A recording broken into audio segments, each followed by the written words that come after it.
If I could go back to those NEET days, I would tell myself one thing: you are not alone in this. The Quran already had the answers you were searching for. Assalamu alaikum everyone. Welcome back to Padhai Likhai or Iman. If you're new here, make sure to subscribe because here we talk about what every student feels through the light of the Quran. So lesson number 1 is indeed with hardship comes ease. During NEET preparation, it often felt like life was just endless tests, both on paper and in patience. But this ayah isn't just saying after hardship comes ease, it says with hardships comes ease.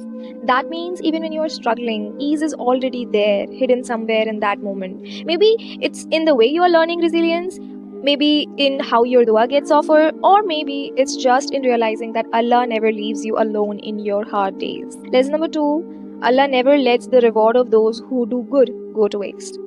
Sometimes you study so hard, yet the result just doesn't show it. You start feeling like, did any of this even matter? But this ayah is a reminder: Allah sees every silent effort. Those nights when you stayed up crying quietly, those prayers whispered in fear, even that one page you revised sincerely, none of it is wasted. Allah records every bit of your efforts. Even if the world doesn't reward you with ranks, He will reward you with peace. Lesson number 3: Allah does not burden a soul beyond what it can bear. You know, those moments when you just want to give up, when your mind says, Bas, ab aur nahi hota. That's when this ayah becomes your anchor. If Allah chose you for this path, it means He knows you can handle it.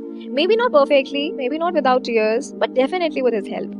Every chapter you struggle to understand, every failure you rise from, is proof that you were built for this test.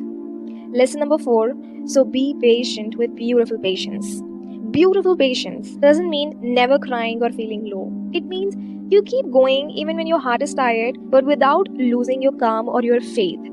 It's about saying, yes, this is tough, but Allah's plan is still good. True sabr is not silence, it's that quiet strength that says, I trust Allah even when I don't understand His plan. Lesson number 5: oh my god, this is personally, I felt like, oh my god, I'm having goosebumps right now because this is my favorite. Call upon me, I will respond to you. When NEET preparation gets heavy, when even your own thoughts start scaring you, remember, Allah is just one whisper away. You don't need fancy duas. You just talk to Him. Tell Him you're scared. Tell Him you're tired. Tell Him you still want to try. Because dua is not your last hope, it's your first step towards peace. So if you are preparing for NEET right now or just trying to find your way in this world, remember this: you're not being punished, you're being prepared. Every sleepless nights, every small win, every failure is shaping you into who Allah wants you to become.